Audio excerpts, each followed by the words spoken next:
Halo, selamat datang.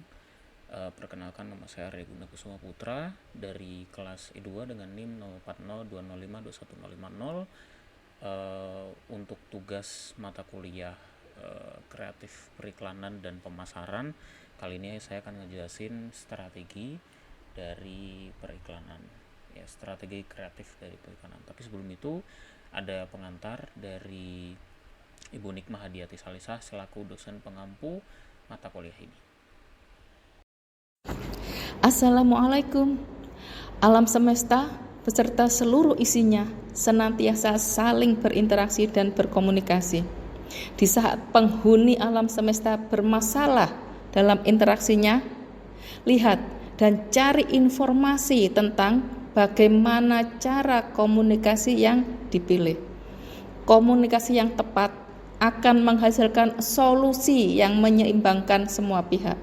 Karenanya, komunikasi layak dipelajari untuk tetap menyeimbangkan alam semesta ini. Selamat berkomunikasi. Oke, sekarang kita akan membahas tentang strategi kreatif dari periklanan itu sendiri. Yang pertama, untuk menciptakan iklan, gitu ya, tentunya ada tim kreatif dari biro iklan atau kalau kita tahunya itu sebagai agensi ya. Dan ini biasanya terdiri dari tim kreatif, art director atau dia yang direksi ya, apa ya, kayak seninya gitu ya, arahnya ini mau dibawa kemana. Terus ada copywriter. Nah, tugasnya di sini adalah creative director, dia itu ya kepala tim kreatif, dia nanti yang nentuin ya bagaimana apa namanya ide atau konsepnya ini gitu ya. Terus art director ini visualnya mau yang seperti apa gitu ya, bertanggung jawab dari tata letak dan desain dari suatu iklan gitu.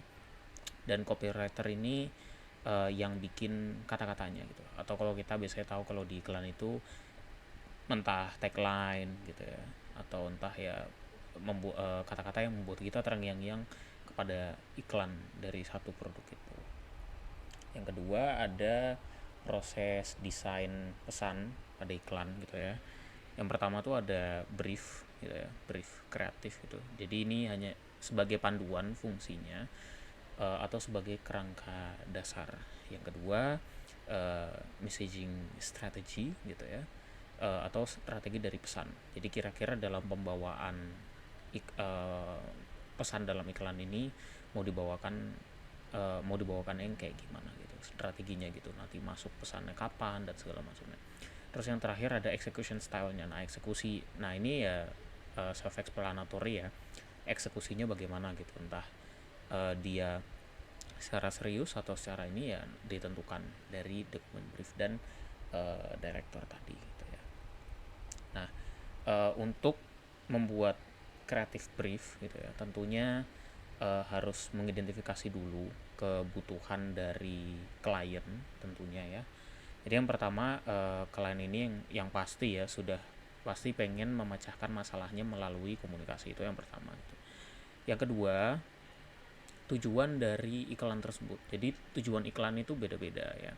Ada yang ingin menaikkan engagement, ada yang ingin iklan ini membekas gitu ya. Jadi membekas itu agar orang terngiang-ngiang dengan iklan itu, atau ada yang memang iklan biar rame aja, biar naikin engagement dari produk itu.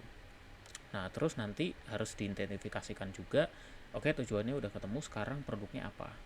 Entah produknya ini produk fisik atau produk non fisik seperti jasa, karena dua-duanya pasti menggunakan cara yang berbeda dalam periklanan itu. Terus nanti dari produk itu kita akan tahu, oh ini produknya seperti apa kira-kira, entah fisik ataupun non fisik, keuntungannya apa buat konsumen. Nah, nanti kita identifikasi di situ. Terus kita melihat pasar gitu ya, mulai melihat market gitu ya. Market itu apakah kita sudah ada saingan atau belum? Kalau sudah ada saingan, kira-kira apa yang bisa kita lakukan sebagai biro iklan atau agensi iklan ini to make sure bahwa iklan dari produk itu lebih baik daripada iklan produk lain gitu ya. Dan di sini nanti kita juga harus menargetkan audiens, kita juga harus tahu dari target audiens itu kita juga tahu nantinya media apa yang akan kita gunakan gitu ya. Seperti misalnya kalau misalnya targetnya anak muda, tidak mungkin kita akan pakai Facebook gitu, karena Facebook jarang dipakai gitu dibandingkan dengan platform lain seperti Instagram atau TikTok. Nah, sama lagi kayak tadi gitu, ketika kita sudah tahu target audiens dan platformnya, strateginya juga pasti berbeda-beda. Tiap platform strateginya beda. Begitu juga dengan kayak eksekusi dari pesannya. Kayak kalau Gen Z gitu, target audiensnya Gen Z atau milenial, ya kurang suka dengan tampilan gaya eksekusi iklan yang tegas itu. Bukan mereka aja gitu rasanya. Kayak gitu. Nah, terus kita sekarang ngomong tentang tujuan iklan. Tujuan iklan tuh seperti apa? Yang pertama tentunya untuk informasi produk. Itu yang pertama. Yang kedua itu untuk membujuk. Untuk persuasi orang bahwa produkku jauh lebih baik loh daripada kompetitor gitu ya. Terus yang ketiga untuk menghasilkan buzz. Buzz ini kayak apa ya? Teknik mulut ke mulut bahasanya gitu ya. Jadi membuat iklan itu mungkin kalau memorable, jadi itu tidak perlu menggelontorkan iklan lagi gitu, karena nanti sudah dipromosikan secara organik lewat audiens gitu, lewat target gitu ya, dari mulut ke mulut. Kalau tagline-nya sudah sangat uh, apa namanya bagus gitu, kayak misalnya kayak Aqua gitu, kayak mau beli air Aqua ngomongnya gitu ya, mau beli air, mau beli Aqua, padahal belum tentu yang dibeli Aqua gitu, bisa merek lain gitu, tapi karena sudah dari mulut ke mulut ya udah akhirnya orang menyamakan air dengan Aqua gitu, seperti itu. Terus yang ketiga untuk induce demand. Induce ini untuk meningkatkan demand. Jadi bisa jadi ketika suatu produk itu tidak ada demand atau tidak ada keinginan, belum tentu itu memang produk tidak diinginkan pasar. Siapa tahu itu belum ada yang bujuk aja gitu. Jadi suatu produk itu belum tentu ketika dia tidak laku di pasaran ya bukan berarti market tidak mau, tapi memang promosinya kurang gitu. Jadi dengan promosi atau iklan ini diharapkan masyarakat yang tadinya tidak merasa butuh jadi butuh, seperti itu gitu ya. Terus kita lanjut ke, nah ini terus yang terakhir nih, dari creative brief ini tentunya juga harus disetujui oleh klien. Jadi ini kesepakatan kedua belah pihak antara klien dan agency dari iklan tersebut. Dua-duanya sudah harus sepakat bagaimana nanti membawakan iklan dan semuanya. Kalau sudah disetujui baru bisa lanjut. Kita sekarang ada di message strategi atau strategi pesan ya. Nah, strategi pesan ini maksudnya adalah pendekatan gitu ya. Pendekatan yang akan digunakan untuk mempengaruhi perasaan konsumen gitu ya, lewat iklan tersebut gitu ya. Jadi daya tarik iklan gitu atau jenis pesan ya basically ya. Dan strategi pesan itu is simply what to say.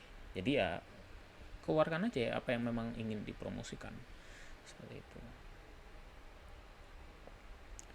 ya. Terus kita lanjut ke mana ini.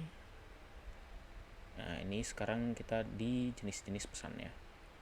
Pesan ini ada generic message. Generic message ini ya dia langsung mempromosikan kalau bahasa kita ya sejujur-jujurnya gitu. Misalnya kayak saya punya HP gitu, oh HP ini RAM-nya 2 GB, terus kameranya 16 megapiksel, dan memang faktanya seperti itu gitu. Jadi tidak digembar-gemborkan.